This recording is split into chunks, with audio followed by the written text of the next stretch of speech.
दुर्घटना, हादसा, अपराध जब आता है चौंका जाता है।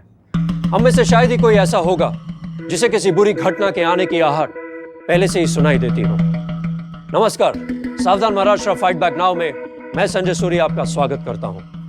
कुछ ऐसा ही हुआ इस घर में। अपराध और दुर्घटना के दूत ने जाने कब किवाड़ खटखटाया और इस घर में दाखिल हो गया। देखते ही देखते इस घर के आंगन में मौत मंडराने लगी। कौन था जिसने इस औरत पर अचानक हमला कर दिया? क्या यह केवल चोरी के मकसद से था या इसके पीछे कुछ और भी राज छुपे थे? आइए देखते हैं जुर्म की एक और कहानी।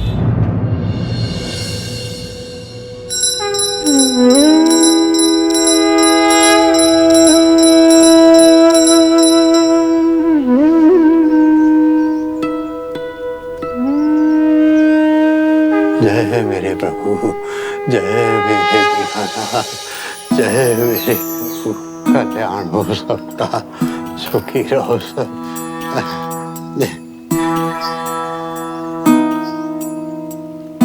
ये ले, सबको आरती दे दे। आ इधर पकड़ अच्छे से। जय श्री न राधे कृष्ण। अबे ध्यान से पकड़। राधे कृष्ण, राधे कृष्ण, राधे कृष्ण। अबे जय राधे कृष्ण, राधे जय जय गोविंद बोलो, हरि गोपाल बोलो, राधा रमण हरि गोपाल बोलो।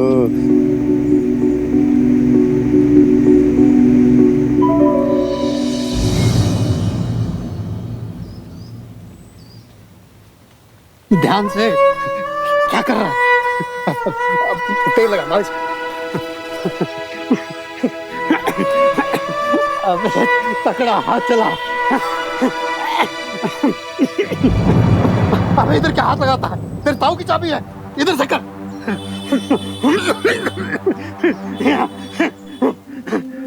अबे काम चो, पंप दे मेरा।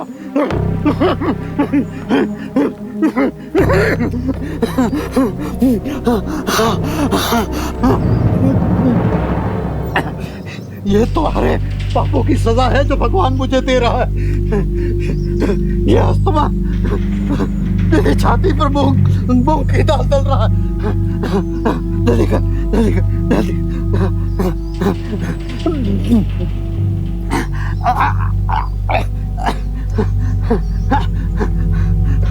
अबे फिर वही हाथ, इधर आ, इधर से। अबे ओ कामचोर, मंदिर का हिसाब किताब कब देगा? मैं स्वर्ग से बाहर जाऊंगा तब, या फिर पुनर्जन्म लेके आऊंगा तब। कहाँ है मंदिर का गल्ला और चौपड़ी? अरे भले पैसे मंदिर से कमाते हैं, लेकिन हिसाब किताब व्यापारियों जैसा होना चाहिए। अरे बाबूजी, काहे चिल्ला चिल्ला कर छप्पर फाड़ रहे हैं आप? अरे हिसाब किताब की चिंता हमें भी है। अब जितना आपका है उतना हमारा भी तो है। हाँ, तुम्हें तो मंदिर और जमीन की कमाई से सरोकार है, इस मंदिर से कोई लेना देना नहीं। अबे कोई और रहता तो इस मंदिर को ना जाने कहां से कहां ले जाता। यहाँ पे पूजा, कर्म कांड, होम हवन पता नहीं क्या करवाता। इस मंदिर की कमाई दोगुनी चौगुनी हो जाती, लेकिन नहीं। 20-20 कोस गांव में है कोई ऐसा मंदिर? अबे तू खड़ा खड़ा यहाँ क्या कर रहा है? जाके भैंसन को पानी मिला, अब बड़ी बाल्टी लेता जाइयो। है कोई मंदिर ऐसा 20-20 गांव में? अरे बाबूजी, आप इतना क्यों सोचते रहते हैं? आप एक काम कीजिए, देखिए आप ये सब कुछ हमें सौंप दीजिए बस, और फिर निश्चिंत हो जाइए। फिर देखिए बेच खाएगा, पूरा का पूरा बेच खाएगा। देखना, इस मंदिर में बजाने के लिए घंटा तक नहीं बचेगा। हाँ। दादाजी। अरे मेरी गुड़िया, कहाँ थी सुबह से?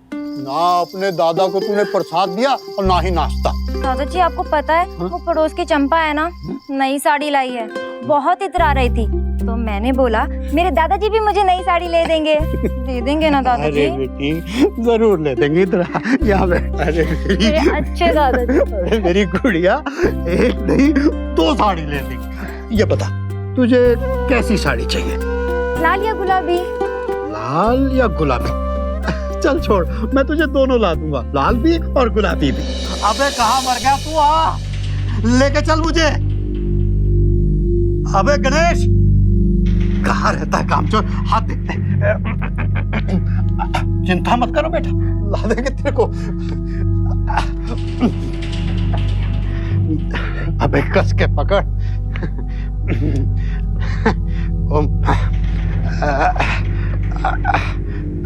बस ठीक, अब तू जा। अबे खड़ा खड़ा क्या देख रहा है? बोला ना जा, जा वापस। अरे आपकी तबीयत ठीक नहीं है ना, मैं आपको अंदर तक छोड़ देता हूँ। अंदर जाकर अगर कहीं आप भरभरा के गिर गए तो हमारी तबीयत नहीं भैया, तुम्हारी नीयत गड़बड़ा गई है। अबे क्या है अंदर? वही कुबेर का खजाना ना है, ना जाने तुम्हारी क्यों लाट टपकती रहती है। अरे हम तो अंदर साधना और आराधना करने जाते हैं। पता नहीं तुम्हें क्या लगता है। जा तू, बोला ना, जा वापस।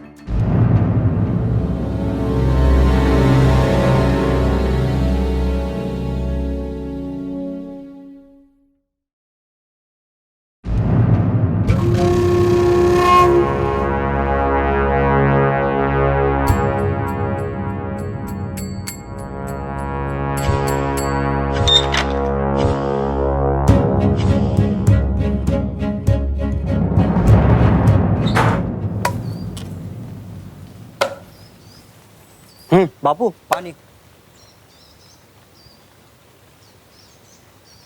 सब लूट लिए हैं, पूरी 30 एकड़ उपजाऊ जमीन। बीज फेंको फसल लहराने लगती थी। अरे जमीन नहीं, सोना है सोना। मेरे बाप की अकल घास चरने गई थी, बड़े बाबा बने फिरते हैं।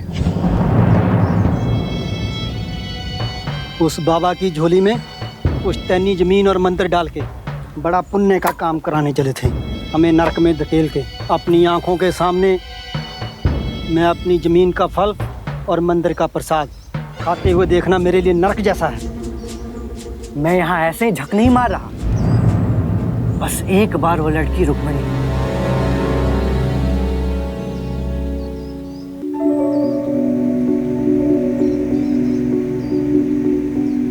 सुनना, तू मुझे बहुत भाती है और इन खुले बालों में तो तू बहुत ही प्यारी लगती है। और जब ये झुमके पहनती है ना, बहुत अच्छी लगती है। अरे इधर आ, इधर एक मिनट इधर आ। देख, मैं कहीं भी नहीं आऊंगी, जो भी बात करनी है ना खुले में कर। अरे मेरे कहने का मतलब ये नहीं था, वो तो मैं तुझे बस मिठाई खिलाने के लिए बुला रहा था। तो मिठाई तो खुले में भी खा सकते हैं ना। हाँ, खा सकते। अच्छा ये सब छोड़, मैं क्या कह रहा था कि तुझे देख के ना, अरे सुनना। अरे बोलेगा तो सुनूंगी ना। मैं कह रहा था ना कि तुझे देख के ना मुझे कुछ कुछ होता है। तो किसी वैद्य डॉक्टर के पास जा। अरे मेरे कहने का मतलब ये नहीं है रुक्मिणी, मैं तो ये कह रहा हूँ कि तू मुझे सच में बहुत अच्छी लगती है। तो मतलब मैं तुझे अच्छी लगती हूँ तो मैं क्या करूँ? नाचूं? अरे पगली, नाचूंगा तो मैं तेरे इशारों पे। अच्छा? हाँ। किस खुशी में? अरे हमारी शादी हो जाएगी इस खुशी में। देख गणेश, फालतू में ना पतंगे मत उड़ा। जो भी बात करनी है ना दादाजी से कर। अगर दादाजी कहेंगे ना तो ही कुछ होगा, कि मर्जी के खिलाफ नहीं जाऊंगी मैं। अरे पगली, मुझे शादी तुझसे करनी है, तेरे दादा से नहीं। मैंने कब बोला दादाजी से शादी कर? सिर्फ उनसे बात कर। अगर वो बोलेंगे ना तभी मैं शादी करूंगी, मैं उनकी मर्जी के खिलाफ नहीं जाऊंगी। रुक्मिणी मेरी बात तो सुन।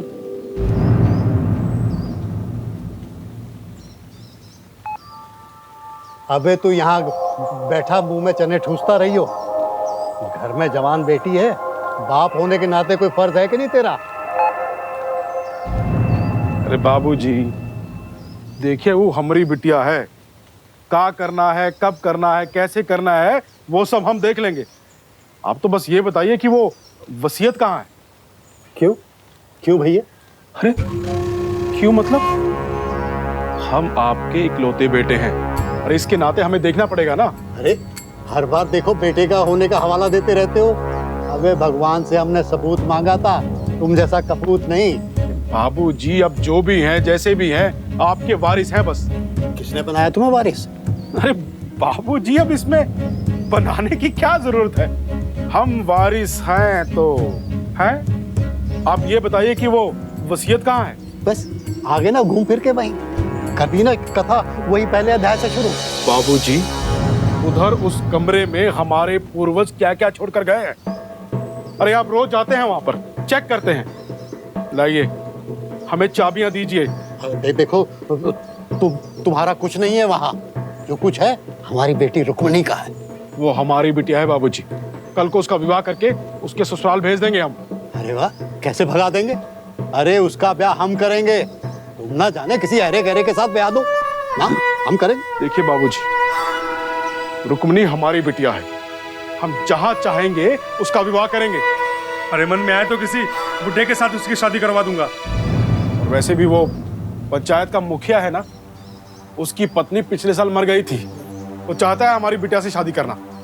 अरे कैसा बाप, कैसा जालिम बाप है तू। एक बुढ़े के साथ ब्याह करेगा उसका? अरे बाबूजी, अब उम्र थोड़ी ढल गई है तो क्या हुआ, पैसा बहुत है उसके पास। और मर्द की उम्र कहाँ देखी जाती है, पैसा देखा जाता है, पैसा। आप कान खोलकर सुन लीजिए, मेरी बिटिया की शादी उसी के साथ होगी।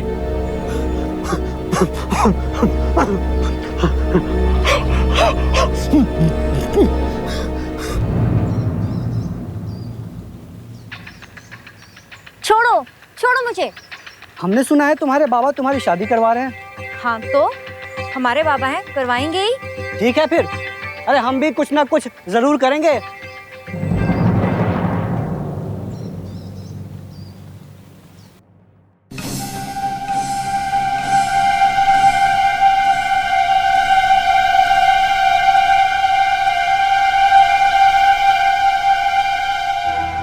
अबे कौन है?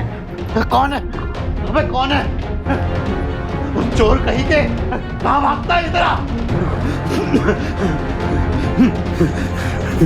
कहीं कभी नहीं।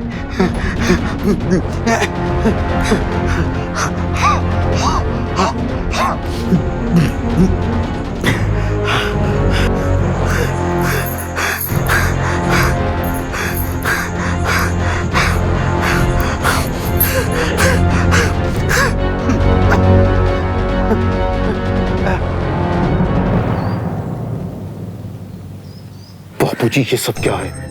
कम से कम हमें पूछना तो चाहिए था ना। अरे हमने कोई जरूरत नहीं समझी तुमसे पूछने की। मनोहर अच्छा लड़का है, ब्राह्मण है, और कुंडली बांचना, फेरे करवाना और हवन वगैरह के सब काम जानता है। और फिर 10 कोस पे गांव है उसका, और क्या चाहिए तुम्हें? चल पीछे हट, हम बात करते हैं। एक बात है जी, शादी के बाद ये बेटा यहीं रहेगा हमारे घर। क्या शादी के बाद लड़का इसी घर में रहेगा? मतलब घर जमाई? नहीं, ये सब नहीं होगा हमसे। हम अपना बेटा किसी और के खूंटे में बांधे? बिल्कुल नहीं। अरे एक मिनट बाबा, मुझे मंजूर है जी। जीता रहा बेटा।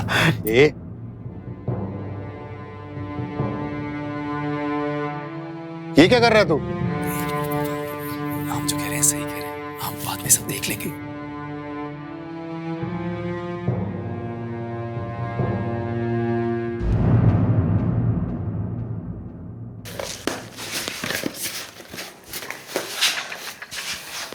ब्याह तय हो गया है हमारा। अरे इतनी आसानी से थोड़ी ना जान देंगे तुम्हें। देखो अगर तुमने शादी कर ली ना, अच्छा नहीं होगा। वैसे भी अभी शादी में बहुत टाइम है। देखो हम क्या क्या करते हैं। देख गणेश, माथा खराब मत कर। मैंने तुझे पहले ही कहा था, दादाजी की मर्जी के खिलाफ मैं बिल्कुल नहीं जा सकती, और किसी की मुझे कोई परवाह नहीं। चल हट।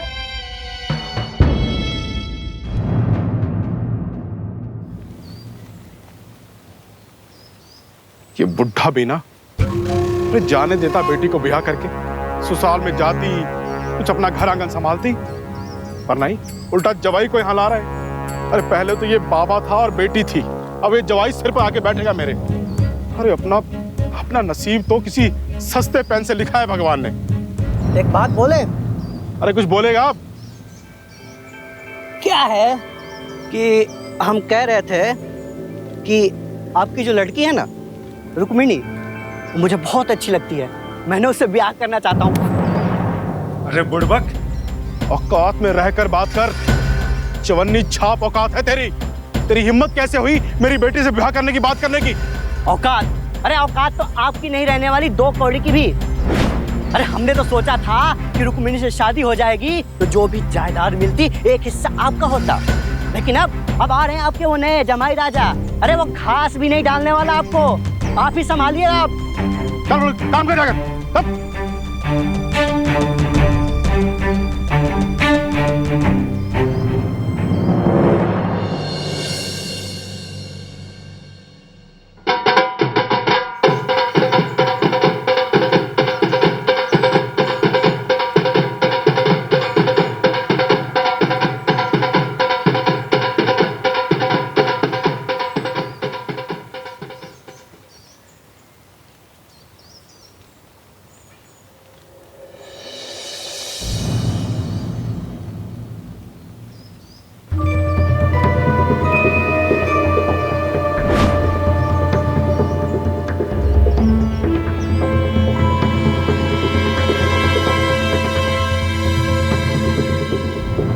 अरे बस बस, दूर से ही आशीर्वाद है। हो गया चलिए।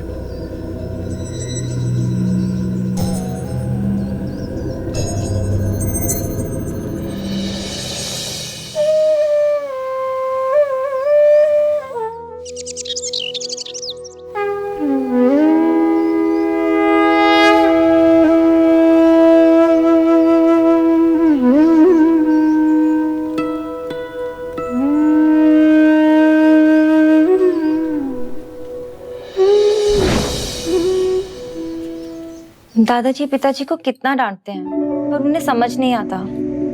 पता है, अब तक ये सब जो बचा है वो दादाजी के कारण है। अगर पिताजी के पास होता ना ये सब तो कब का बेच के खा चुके होते।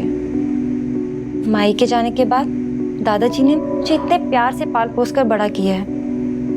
अगर आज माई होती ना। मैं पूछता हूँ कि चुपचाप बता दीजिए, पैसा कहाँ रखे हैं आप? नहीं बताऊंगा, बिल्कुल नहीं बताऊंगा। बाबूजी मैं फिर पूछ रहा हूँ, बता दीजिए क्या क्या रखे हैं और कहाँ कहाँ रखे हैं। ये क्या कर रहे हैं आप? नौकर है, नौकर बनकर आए। बाबूजी कैसे बाप हैं आप? अरे आपको अपने बेटे की इतनी सी भी फिक्र नहीं है बाबूजी? अबे क्या करेगा तू? लाइए मारेगा मुझे। चाबी दीजिए मुझे। नहीं दूंगा, अबे नहीं दूंगा। दादाजी ये बेटा ऐसा कोई करता है क्या? कपूर पैदा हुआ है अपने बाप के साथ, लेकिन तू सड़ेगा, मरेगा, कीड़े पड़ेंगे तेरे, नरक में जाएगा, सत्यानाश होगा इसका। लेकिन एक बात याद रख, मैं तुझे यहाँ का कुछ बेचने नहीं दूंगा। बाबूजी ये मत समझिएगा कि हम चुपचाप बैठ जाएंगे। अरे कोर्ट में घसीटेंगे आपको। ये सब मेरा है बाबूजी। अरे आप इस संपत्ति को अपने मन से नहीं बांट सकते हैं, बता ही दे रहे हैं आपको हम।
भगवान, लगता है आपकी स्थापना का समय आ गया है। कौन है? कौन है?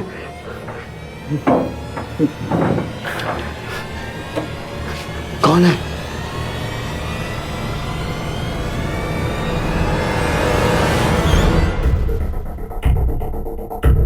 मनोहर,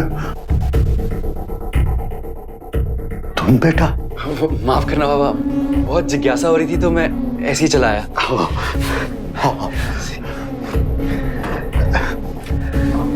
ये देखो। जय प्रभु। बेटा, ये सब मेरी बेटी रुक्मिणी का ही है, और अब तो तुमसे भी रुक्मिणी का नाता जुड़ गया है। वो सोहन है ना, इसी के लिए इतना झगड़ा कर रहा है, फसाद खड़ा कर रहा है। देखो, मुझे विश्वास है तुम और रुक्मिणी मिलकर इस पवित्र संपत्ति की रक्षा करोगे, संभाल करोगे। बेटा, अब तुम जाओ। हाँ, जाओ।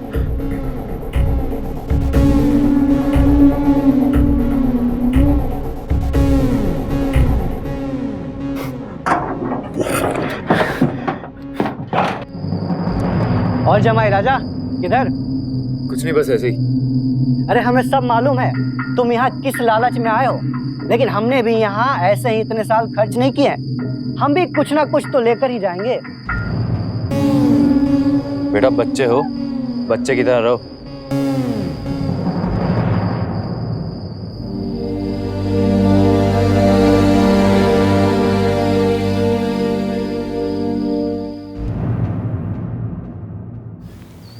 दादाजी, दादाजी, दादाजी,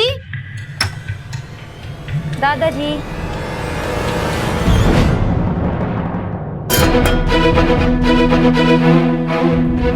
दादाजी, दादाजी उठिए ना,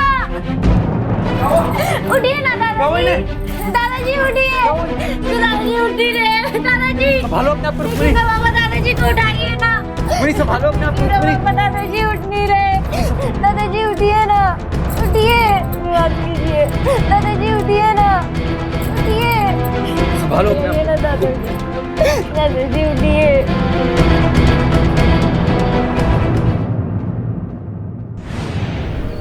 बापू,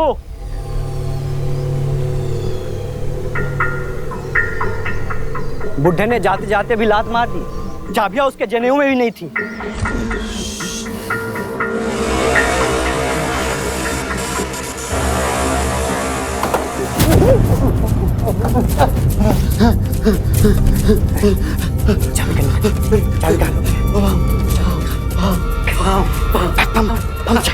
हम चाहिए तुझे। चाबी निकाल, चाबी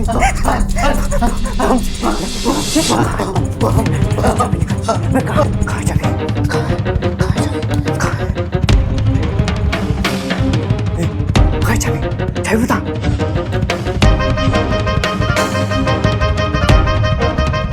बुढ़ा मरते मरते भी धोखा दे गया।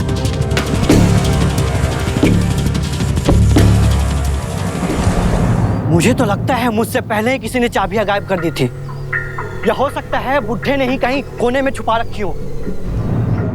पैसा उड़ाने का उद्देश्य सबका था, पर गणेश किसी भी हद तक जाने को तैयार था।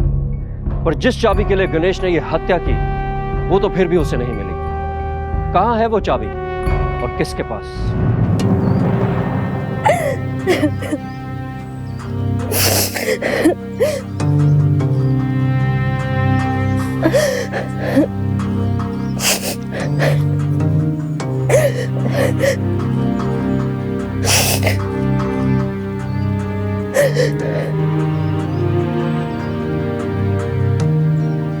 सुनो, किसी ने बाबूजी के कमरे से उनकी चाबी उड़ा ली। चुपचाप चाबी लौटा दो, वरना मैं यहां से पुलिस थाने जाऊंगा। इतने डंडे पड़ेंगे, इतने डंडे पड़ेंगे कि चाबी आबी सब भूल जाओगे। इसलिए चाबी दो। पिताजी काहे हल्ला मचा रहे हैं? अभी अभी तो दादाजी का संस्कार करके आए हैं और आप आते ही। देख बेटा, तुम्हारे प्यारे दादाजी गए नदिया पार, उनका तो हो गया राम नाम सत्य। अब इस घर में वही होगा जो हम कहेंगे, और हम बिना चाबी लिए चैन से नहीं बैठेंगे। ना चाबी। नहीं पिताजी, दादाजी ने ये चाबी हमें सौंपी है। देख बेटा, ये जो चाबी है ना, ये उस कमरे की है जहां मैं किसी को आने जाने नहीं देता। और और सुन, उसमें एक मूर्ति है राधा कृष्ण की, बहुत पुरानी, राजाओं महाराजाओं के जमाने की, बहुत कीमती है बेटा, लाखों की और शायद करोड़ों की भी। बेटा, बड़ी इच्छा थी कि इस मूर्ति की स्थापना मैं मंदिर में करूं, लेकिन यहां पे था कि इसको बाहर निकालते ही तेरा बाप उसे उड़ा न ले जाए और बेच दे। लेकिन अब मेरा ब्याह हो गया है, मनोहर बहुत अच्छा लड़का है और मेरा बाप भी बूढ़ा हो गया है, वो कुछ नहीं कर सकेगा, मनोहर तेरी मदद करेगा। ये सब तेरा है, इसका ध्यान रखना और खुश रहना मेरे बच्चे।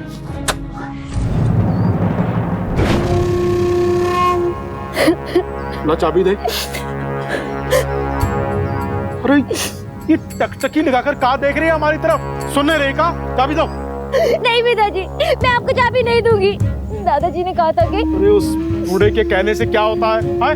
उस कमरे में खानदानी संपत्ति है और तेरे दादा ने वो संपत्ति कोई अपनी खून पसीने की कमाई से नहीं कमाई है, और खानदानी संपत्ति पर बाप के बाद बेटे का अधिकार होता है। इसलिए चाबी मुझे दो। नहीं, नहीं देंगे। दादाजी ने साफ साफ आपको ये चाबी देने से मना किया था और हम उनकी बात नहीं डाल सकते। देख बिटिया, कि हमरा माथा खराब मत कर, हमें चाबी दे दो।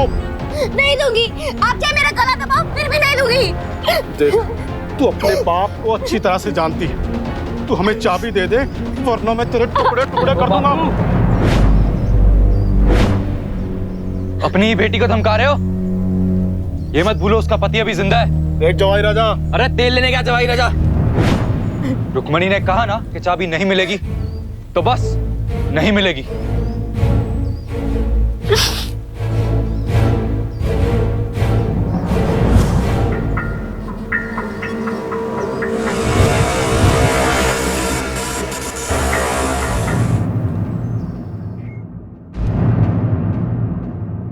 सुनो, ये राधा कृष्ण की मूर्ति हम घर पर ही रहने देते हैं। क्या? अरे क्या जरूरत है उसे मंदिर में स्थापित करने की? ये आप कैसी बात कर रहे हैं? तुम समझी नहीं, इधर बैठो। इसमें गलत ही क्या है? 200 साल से मूर्ति हमारे घर में तो रखी है, तो उस पे असली हक हमारा ही तो हुआ। और उस मंदिर में ना तो उस पत्थर की मूर्ति से काम चल ही रहा है। भक्तों की श्रद्धा उनके मन से आती है, मूर्ति से नहीं। हम ऐसा करते हैं, मूर्ति को ना बेच देते हैं। वो मूर्तियां सिर्फ सोने की नहीं है, बल्कि 200 साल पुरानी है। तुम्हें पता है इस वक्त वो क्या कहते हैं, एंटीक, विंटेज एंटीक करोड़ों के भाव में बिकता है विदेशों में। हमें बहुत फायदा होगा। आप भी ऐसा सोचते हैं? अरे कुछ तो शर्म करो। हमारा नहीं फायदा है। मुझे लगा आप मेरे साथ हो, पर आप नहीं। अरे तुम सुनो तो सही।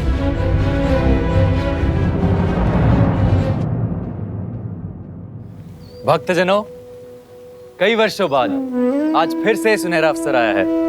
केवल 2 दिन बाद हम इस मंदिर में पुरानी सोने की मूर्तियां स्थापित करेंगे। बोलो जय राधे कृष्ण। राधे कृष्ण, राधे कृष्ण, राधे कृष्ण, राधे कृष्ण, जय राधे कृष्ण, राधे कृष्ण। अरे जवाई राजा, थोड़ा अकल से काम करो। काहे इन सोने की मूर्ति को मंदिर में लगा रहे हो तुम? भाई हाथ आई लक्ष्मी को काहे जाने दे रहे हो तुम? देखो जवाई राजा, राधा कृष्ण की भक्ति उस पत्थर की मूर्ति से भी हो रही है। तुम लक्ष्मी की पूजा करो, लक्ष्मी की बरकत आएगी, बरकत। इस मूर्ति का ग्राहक है मेरे पास, 60 लाख रुपया मिलेगा। 40-60 की हिस्सेदारी कर लेते हैं बस। क्या कह रहे हो आप? पापा का सपना था ये, पर मैं क्या कह रहा हूं, इस बारे में सोचता हूं। वो क्या है ना कि छापियां रुक्मणी के पास है और वो इतनी आसानी से देने नहीं वाली। अरे रुक्मणी तो एकदम मूर्ख है, हर समय बाबा बाबा करती रहती है। अरे बाबा ने जो खाना पीना था वो खा चुके, अब निकल लिए हैं बाबा। देखो जवाई राजा, मैं जानता हूं कि तुम एक खाक आदमी हो, तुम उस पर नजर बनाए रखना बस।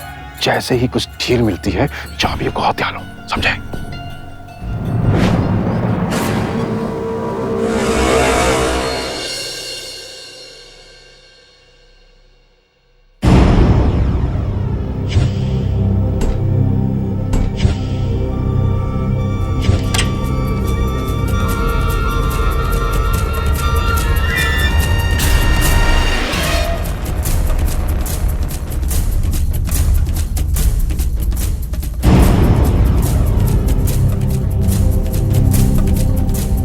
यहाँ तो कुछ भी नहीं है, फिर ये बुढ़ा यहाँ करने क्या आता था?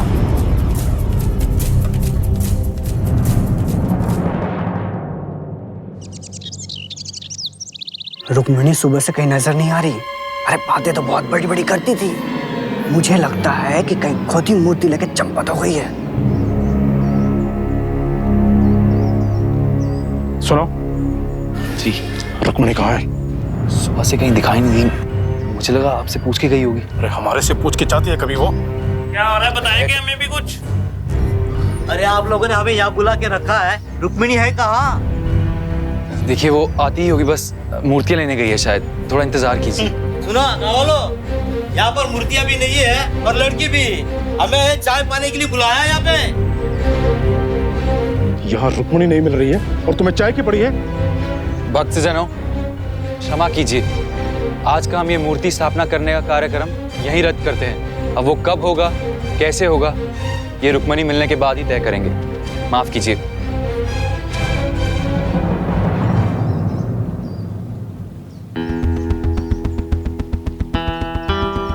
सुबह से हम लोग सब चारों तरफ छानबीन कर रहे हैं, लेकिन आपकी बेटी हमें कहीं नहीं मिली। आप जरा ये ध्यान से सोच के बताएं कि कहीं उसकी किसी से कोई कहासुनी या कोई झगड़ा लफड़ा तो नहीं? नहीं इंस्पेक्टर साहब, अरे हमारे घर में ना तो चूड़ियां टूटती हैं ना ही बर्तन खटकते हैं। हम लोग तो हंसी खुशी रहते हैं। रुक्मणी अचानक बिना बताए कहाँ चली गई, कुछ समझ नहीं आ रहा।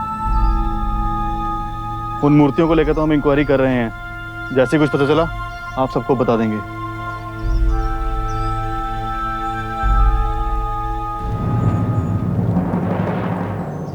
जमाई राजा, हमारी बिटिया कहाँ है? अरे सुबह से 50 बार बता दिया, मुझे नहीं मालूम वो कहाँ है। नहीं मालूम? अरे हमारी बेटी को जमीन निगल गई, आसमान ले गया, या फिर हवा में कहीं गायब हो गई हमारी बिटिया। अरे मुझे लगा आप मजाक कर रहे हैं, आपको सब पता है वो कहाँ और कैसी है। भगवान को बाद में याद करना, पहले ये बताओ भगवान की सोने की मूर्तियां कहाँ हैं? मूर्तियां? वो तो अरे रुक्मणी के साथ साथ कहीं मूर्ति, चाबियां तो उसी के पास थी ना?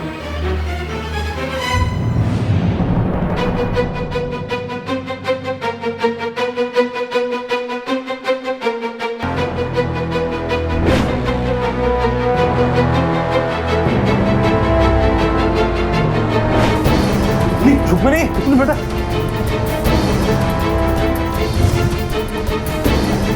रुक्मणी,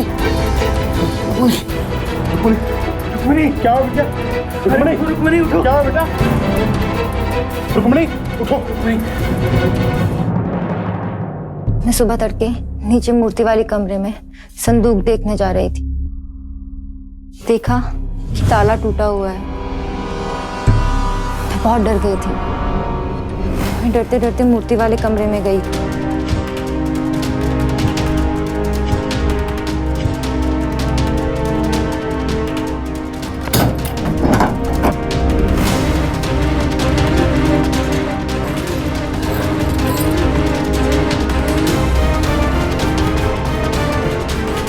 अचानक कुछ आवाज सी हुई तो मुझे लगा कि कोई है वहां पर। जैसे ही पलट के पीछे देखने ही जा रही थी कि अचानक सर पे कुछ मार सी पड़ी। मुझे चक्कर सा आ गया।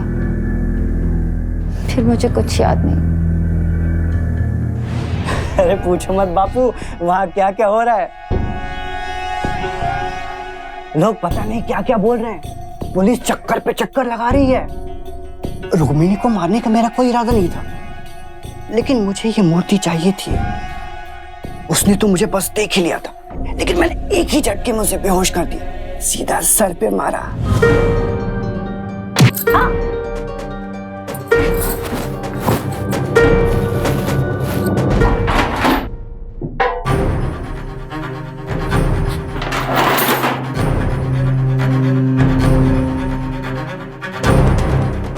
बापू, अभी कुछ दिन रुकते हैं, उसके बाद दिल्ली या मुंबई चलेंगे। अब तो हमारे गरीबी के दिन गए बापू, अब तो हमारे गरीबी के दिन गए। ले बेटी, दूध पी ले। लो। मुझे तो उस लड़के पर पहले से ही शक था। अरे ठीक नहीं है वो लड़का, उसके मन में लालच है। अब तू ही बता, ऐसे ही कोई घर जवाई बनता है क्या? उसकी नजर उन मूर्तियों पर पहले से थी। पी ले बेटा। सुनिए, मैं कितना भरोसा करती थी आप पर। सोचती थी आप दादा की परंपरा को आगे लेकर जाएंगे, और आप आखिर उस दिन सच्चाई आपके मुंह से बाहर आ ही गई ना। आप नहीं चाहते थे ना कि सोने की मूर्तियां मंदिर में स्थापित हो, और आपने मूर्तियां चुरा ली। आप ही थे ना जिसने मेरे सर पर मारा था। ये सब किया कराया आप ही का है ना।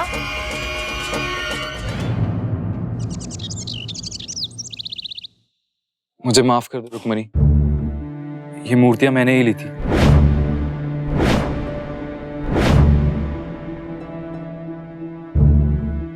मैं बह गया था और मुझसे ये पाप हो गया, लेकिन अब मैं इस पाप का पश्चाताप खुद करूंगा। एक अच्छा सा शुभ मुहूर्त निकाल के खुद इनको मंदिर में स्थापित करूंगा।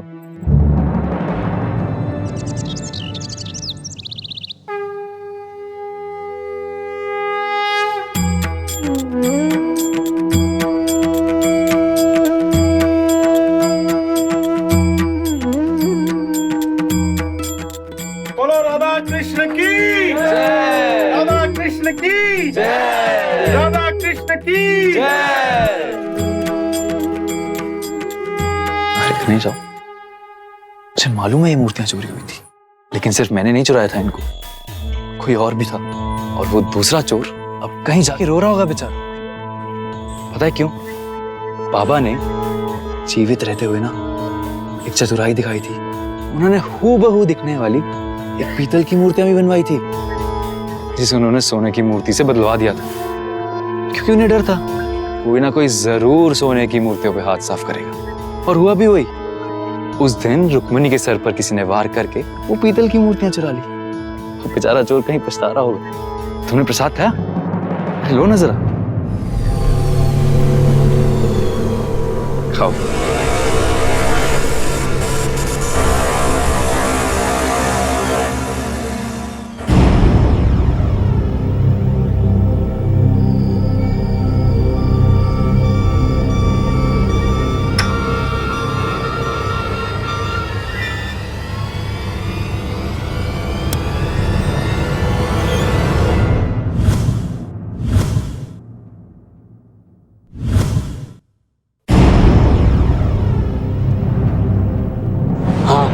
मैंने ही मारा था रुक्मिणी के सर पे, और वहां से मूर्ति लेके भाग गया। मुझे तो लगा कि वही असली सोने की मूर्ति है।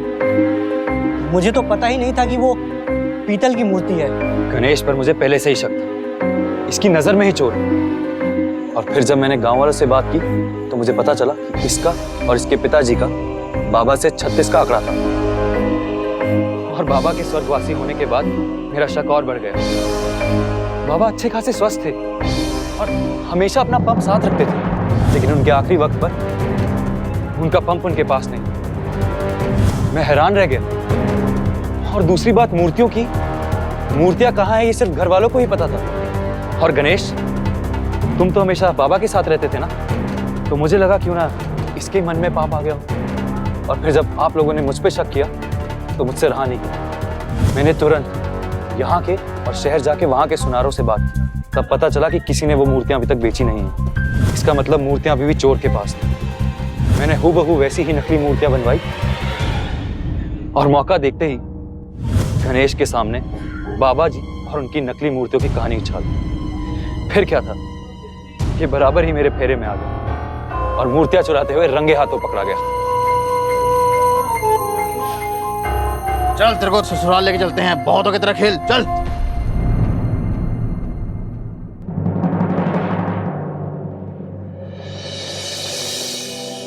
गणेश को आईपीसी के सेक्शन 302 हत्या, 390 और 392 डकैती और 120 बी आपराधिक षड्यंत्र के तहत दोषी पाते हुए आजीवन कारावास की सजा सुनाई गई।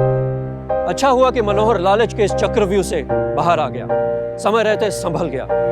अपनी चतुर बुद्धि से गणेश के मंसूबों को निष्फल करने में कामयाब रहा। एक तरह से उसने अपने आप को भी रुक्मणी और सोहन पंडित की नजर में बेकसूर साबित किया। लालच वो दीमक है जो रिश्तों और नैतिकता की बुनियाद को खा जाता है। लालच से बचे, मेहनत और ईमानदारी के पथ पर चले। आइए हम एक साथ मिलकर प्रयास करें महाराष्ट्र को एक क्राइम फ्री स्टेट बनाने का, और ये हमें अभी करना होगा, क्योंकि अभी नहीं तो कभी नहीं। इसी के साथ मैं संजय सूरी आपसे विदा लेता हूं। फिर मिलेंगे महाराष्ट्र में जुर्म से जंग की एक और सच्ची घटना के साथ। सावधान महाराष्ट्र, फाइट बैक नाउ, आता बस। तो सावधान।